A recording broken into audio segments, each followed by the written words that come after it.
Hello, all you positive heads out there. It's so good to be back with all you beautiful reflections of the one source consciousness that creates and animates all things.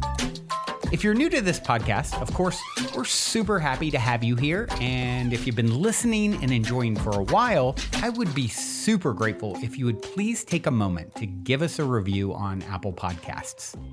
It's one of the best and simplest ways to pay it forward and help others find the show so that they too can tap into the powerful perspectives and positive vibrations we are collectively emanating.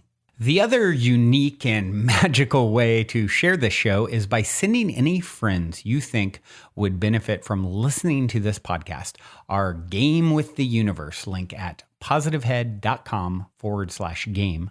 Also listed in the show notes, which will serve them up a quote-unquote random episode when they click it. Just instruct them before clicking the link to close their eyes for a moment and sincerely ask the universe to cue up the episode that contains the insight and perspectives that they most need to hear at this point in their life journey, and then click to listen to whatever episode is synchronistically served up to them.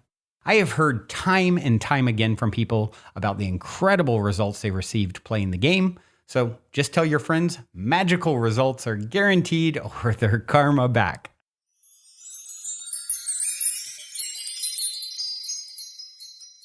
All right, all you positive heads, welcome. Welcome one and all. Thank you so much for joining me on this magical today.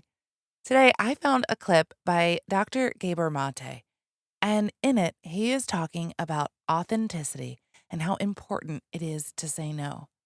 And one of the things that I found really interesting about this clip I'm about to share is that authenticity is one of a human's basic needs. 1 out of 2 of a human's basic need. 1 out of 2 basic needs. And he'll get into this obviously in the clip. But I found that very interesting because how often do we think about authenticity being truly who we are as a basic human need? Well, when you think about it, when you really think about it, it makes a whole lot of sense. Because when we are not living who we truly are, when we are not allowing our light to shine, when we're letting everyone else run the show instead of ourselves, then we suffer.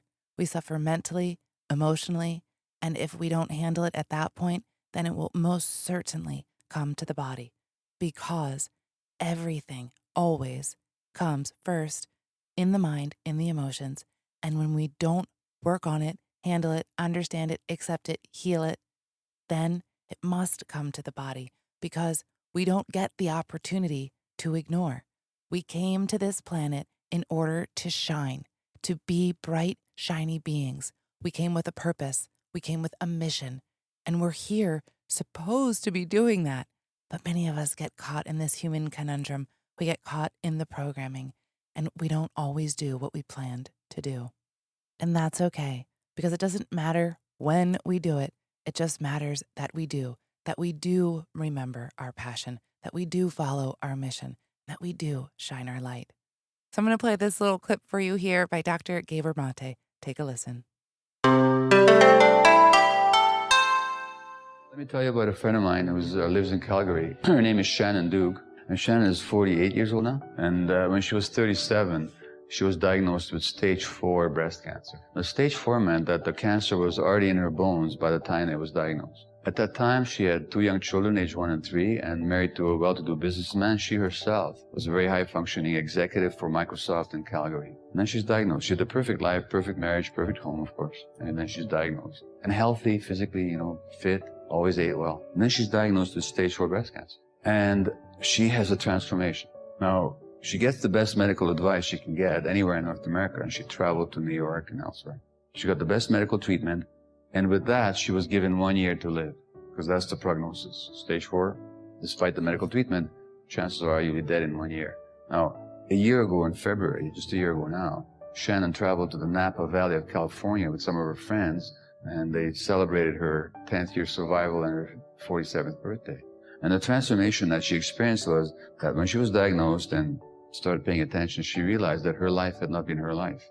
She was sexually abused as a child.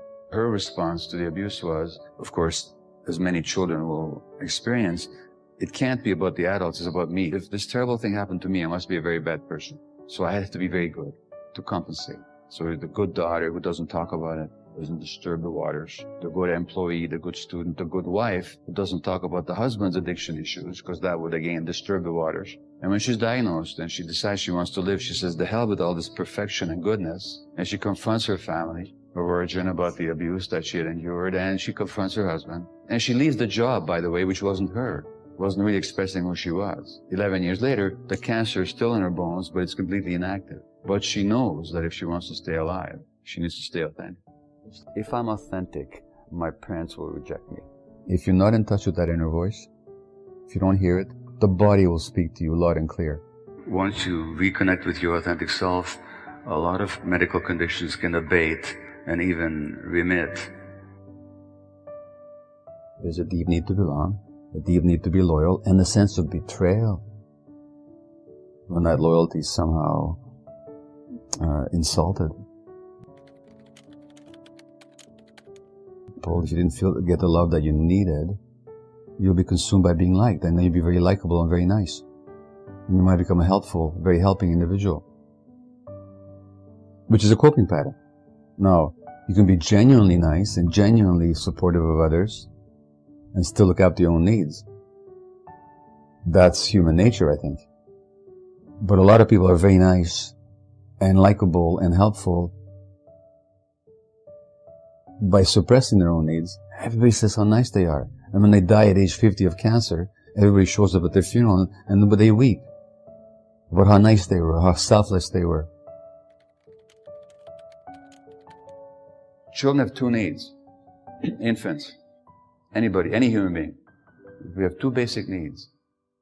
And the more immature we are, the more important the first need becomes. And that's for attachment. And attachment means that connection with another human being for the purpose of being taken care of. That's an absolute need of the small child. Can't live without it. Impossible. So that's one large need. Contact, connection, love.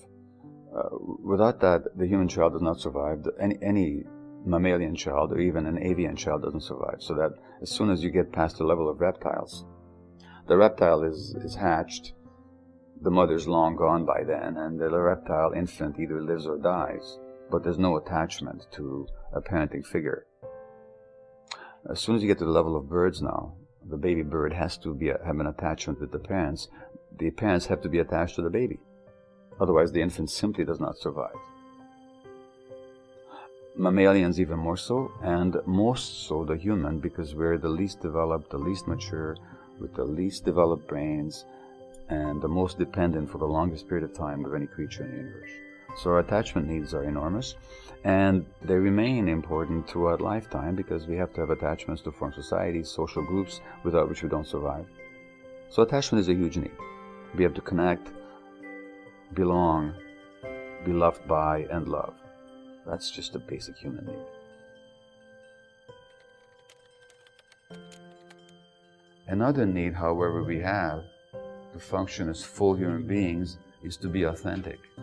Authentic means that we know who we are, what we feel, are able to express it, and able to honor it in our behavior. The authenticity is the capacity, as I said earlier, to know what we feel, to be in touch with our bodies, and to be able to express who we are and manifest who we are in our activities and in our relationships.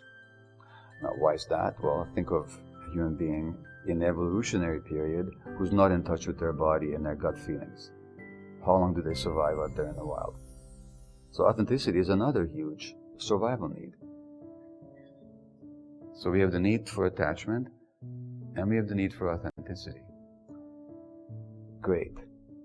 So far, so good. But what happens to a child where the attachment need is not compatible with the need for authenticity? In other words, if I'm authentic, my parents will reject me. If I feel what I feel and express what I feel and insist on my own truth, my parents can't handle it. And parents convey those messages unconsciously all the time. Not because they mean to, not because they don't love the child, Not because they're not trying to do their best, but because they themselves are suppressed, or traumatized, or hurt, or stressed. So I convey that message many times to my children, believe me, without any conscious desire to do so. In fact, it was the very opposite of what I wished to convey.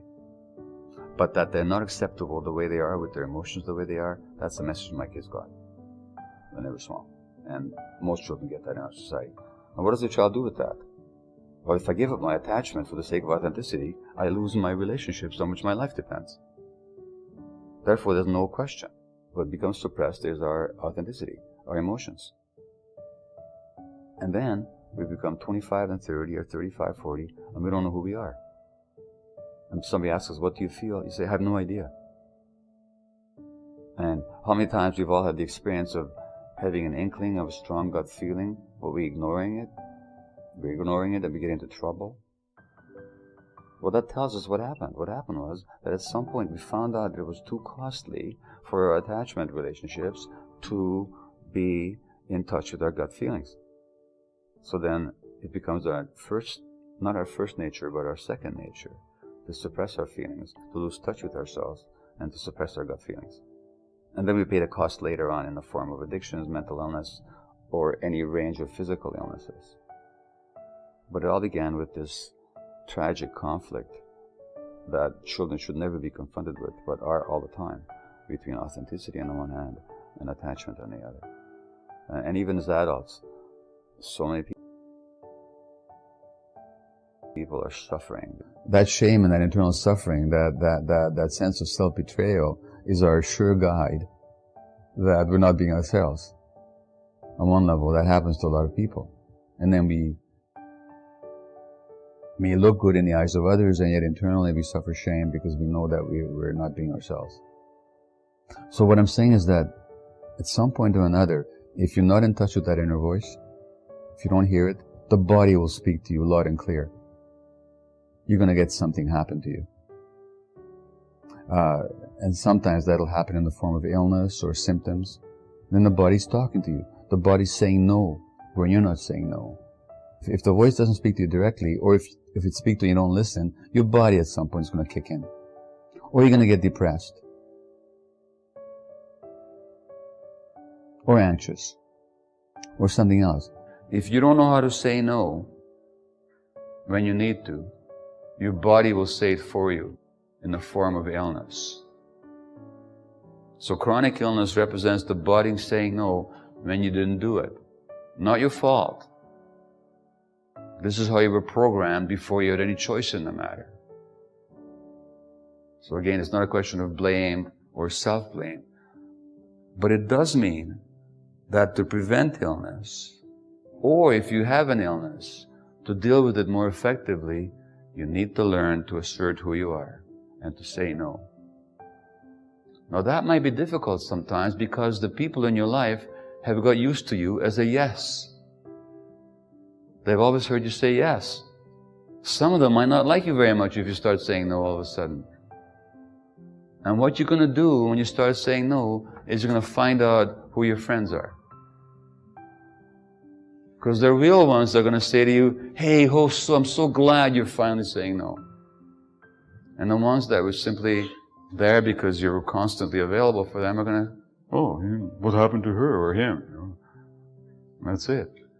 But so it'll create some conflict which will trigger all your fears about attachment. So you're going to have to learn that you are more important than your attachments. That wasn't true when you were a kid, but it's true as an adult. Once you reconnect with your authentic self, a lot of medical conditions can abate and even remit completely. I'm not promising that. I'm just saying I've seen it too often. And there's too many examples also written up in the literature. So that, yeah, healing is always possible. As long as there's consciousness. Before we continue on with today's episode, I'd like to take a quick moment to tell you about our sponsor, HelloFresh. HelloFresh is America's #1 meal kit that makes it easy to skip trips to the grocery store by delivering farm-fresh, pre-portioned ingredients and seasonal recipes right to your door. And when it comes to options, let's be honest, variety is the spice of life. That's why HelloFresh's menu includes 40 recipes and over 100 add-on items to choose from every week. And if you're like me, your fall schedule doesn't leave you with much time to spare. With HelloFresh, you don't need to spend all evening in the kitchen to whip up a delicious and nutritious meal. With their quick and easy recipes and 15-minute meals, you can get dinner on the table in less time than it takes to get takeaway or delivery. When I tried HelloFresh myself for the first time recently, I was extremely impressed with the quality and flavor of everything that I prepared. So, if you'd like to see and taste why HelloFresh is America's #1 meal kit for yourself, go to hellofresh.com/50positivehead and use code 50positivehead for 50% off plus 15% off for the next 2 months. Once again, that's hellofresh.com/50positivehead and use code 50positivehead for 50% off plus 15% off the next 2 months. Bon appetit.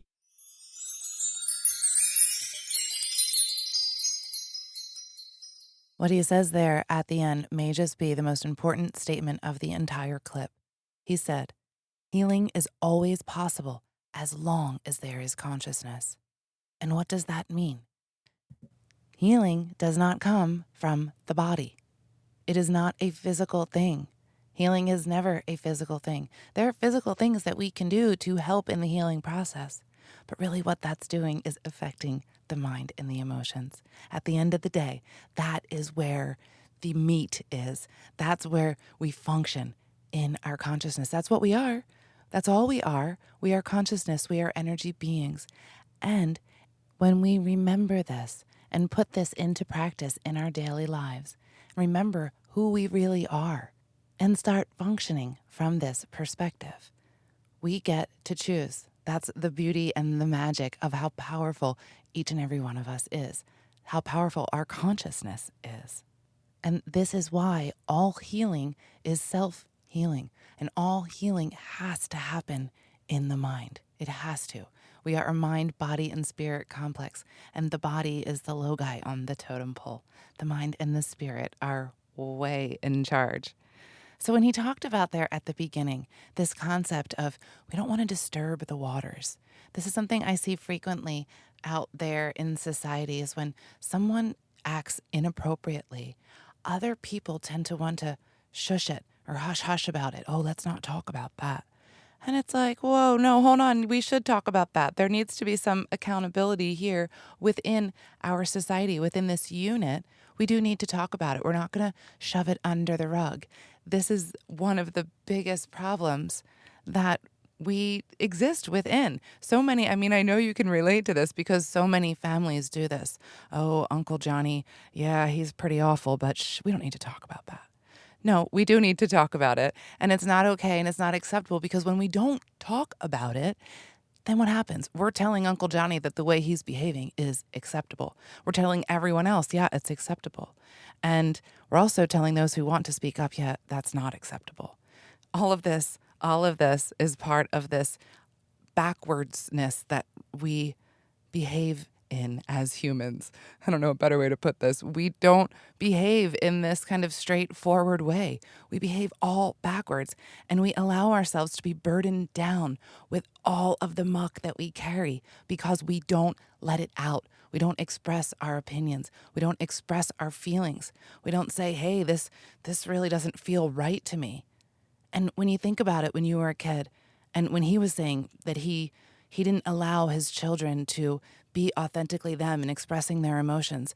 And he didn't do it in a way that it was purposeful. He was doing the best that he could. And I know myself, I did that as a parent. And my motivation was certainly not to suppress. But as a parent, I felt it so incredibly difficult when my first one was young, when I saw her hurting. And so that translated to her as it wasn't okay to feel that way, but it wasn't that. It was that it hurt me incredibly, incredibly much to see her suffer. And so as children, we view things one way.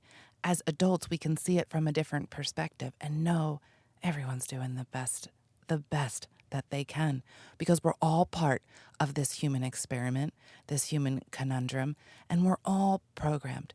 And little by little, each generation, it's getting better and better and better. And the thing is, the more we can assert ourselves, the more we can say no, the more we can set those boundaries, the more we love ourselves, the more we can love one another. It is so important to fill our cups first before we go out and lend a helping hand that is coming from an empty cup, because that helping hand could be a lot more helpful if it came from a full cup. So today, I want to encourage you to say no when you feel like saying no. There is so much power in saying no. Feel it right now. I don't want to do it, so I'm going to say no. And it's okay if I hurt someone's feelings.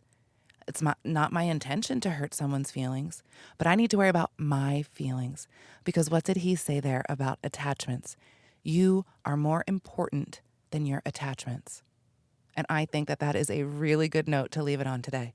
You are more important than your attachments. So actually, before I go for the day, I have a couple announcements.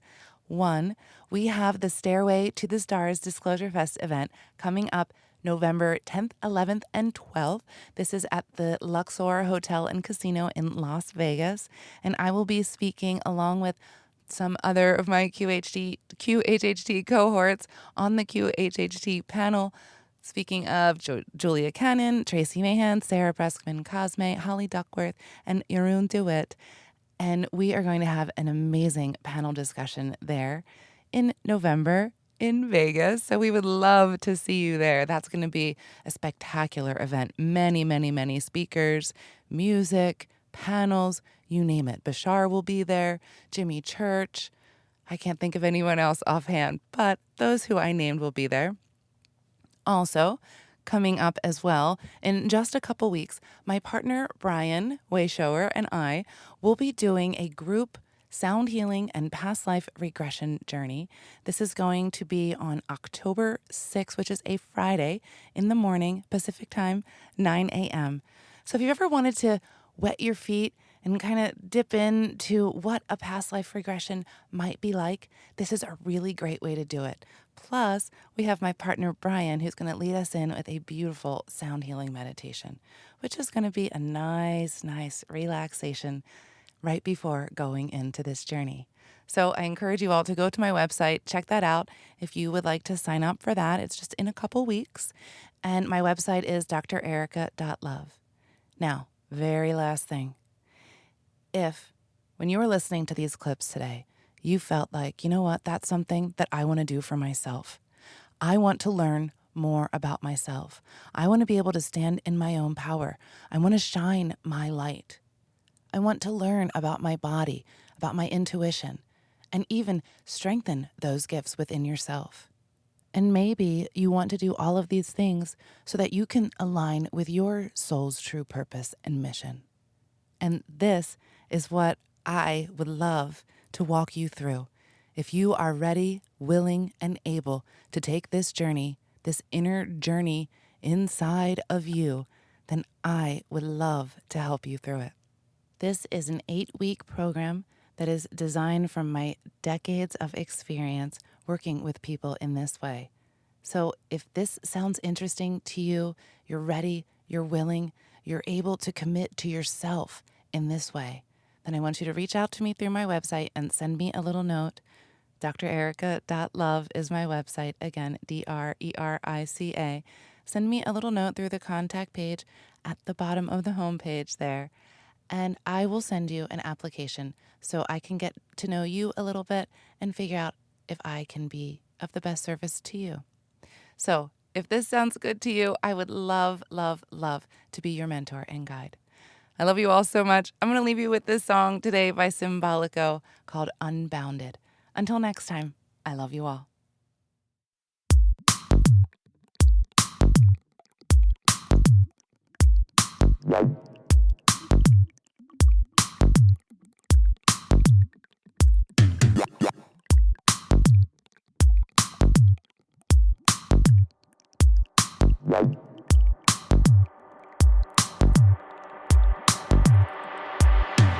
Bound by neither mind mind nor thought. Slowly, gently, you slip into infinite space.